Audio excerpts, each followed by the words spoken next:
سلامونه او احترامات الله دې وکړي چې ټول روغ او جوړ به وي. نن راځم یو بله موضوع درته ذکر کوم چې بیا هم ستاسو په غوښتنه ستاسو په خوښه، ځکه چې اکثریت راته مسج کړی و، کیدای شي ورسره بلد هم اوسئ، بعضې مو بلد وي بعضې بلد نه وي، خو نو ما مناسبه وګڼله چې ویډیو ثبت کړمه تر څو د غورونو چې دې برخه کې مشکل لري مشکل حل شي.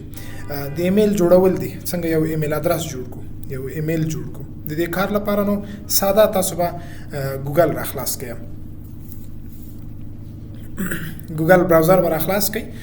دلته زه فعلا جیمیل لرم، په دې کونج کې که تاسو وګورئ جیمیل لیکل شوی دی. که چیرې ستاسو په براوزر کې داسې کوم آپشن نه و، بیا به تاسو سرچ کې جیمیل ولیکئ، ساده دی. نو زه په همدې جیمیل باندې کلیک وکړم.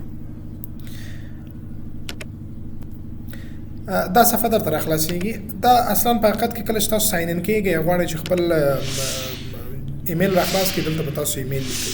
خو زه داسې څه نه لرم، زه هېڅ ایمیل نه لرم، زه غواړم نوی یو ایمیل جوړ کړم. نو تاسو به راشئ کریټ اکاونټ په دې آپشن به کلیک وکړئ. وروسته له دې پوښتنې کوي فار پرسنل یوز دی، فار مای چایلډ دی، ورک د بزنس لپاره یې جوړوئ. فار پرسنل یوز لپاره انتخاب کړئ، تجارتي ایمیل نه جوړوو. په دې ځای کې به تاسو فرست نیم ورکئ، لاندې به لاست نیم ورکئ چې زه به یې دلته ولیکم. نوم مو چې ولیکئ، اوس بل ته راشئ، تاسو هغه د زیږېدو تاریخ به دا ولیکئ. البته باید 18 کلنۍ پورې دا سن باید پوره شي، 18 کاله پوره شي. نو دلته به زه یو څو ولیکم. جنډر به انتخاب کړئ له د ځینو، بیا به نیکسټ ورته وایي. دلته تاسو ته دوه دانې ایمیل ادرسونه پیشنهاد کړل، ما ته دوه دانې پیشنهاد کړي، په دوه کې ته غواړې یو دانه انتخاب کړي، او که خپله غواړې چې یو ایمیل ادرس جوړ کړي. دا چې تا ته یو څوک غواړي په ایمیل کې مسج وکړي، تاسو یو ادرس ورکوئ. دغه ادرس څنګه جوړ شي؟ دا ایمیل ادرسونه چې کله تاسو جوړوئ دا باید په یو نوم سره نه وي. یعنې په د ټوله نړۍ کې چې څومره کسان ایمیل ادرس لري په یو نوم نه جوړیږي. هر کس فقط حق لري په یو نوم سره یو دانه ایمیل ادرس جوړ کړي. نو زه به دلته په خپله یو ایمیل ادرس نوم ولیکم، جوړ به یې کړم، بیا به وروسته په نیکسټ کلیک وکړو. دلته پاسورډ درنه غواړي، دلته به د خپل ایمیل لپاره پاسورډ ولیکئ چې هغه هر څه لیکئ. زه به یو پاسورډ ولیکم.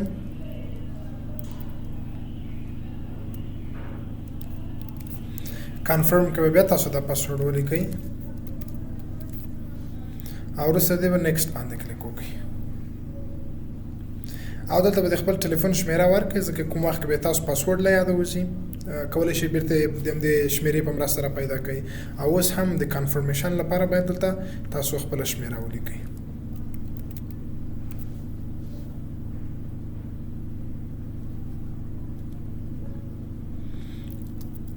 خپل ټلیفون به در سره چک کړئ، تاسو شمیرې ته یو کود درځي، نو دا کود به دلته ولیکئ.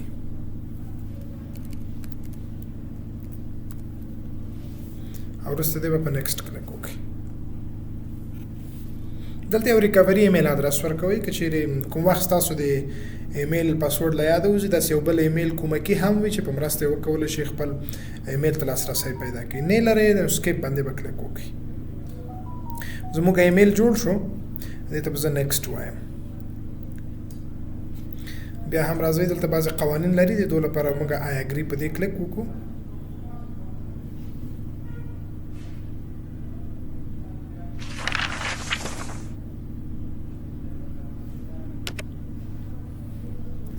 نو دا دی زموږ ایمیل ادرس جوړ شو منظم. اوس تاسو کولی شئ چې ایمیل وکړئ او یا هم ایمیلونه ترلاسه کړئ. د داسې ویډیوګانو لپاره زموږ فیسبوک پاڼه در سره فالو کړئ، لایک یې هم کړئ. که چیرې داسې موضوع ستاسو د خوښې وړ ګرځي، ستاسو مهرباني یو لایک او کومنټ دی، نو ستاسو ته به موږ راتلونکي کې هم دې ته ورته همداسې ویډیوګانې جوړوو. که څه مشکلات او ستونزې لرئ، کولی شئ موږ ته کومنټ کې پرېږدئ او یا مسج وکړئ. تر بیا الله مو مل شي.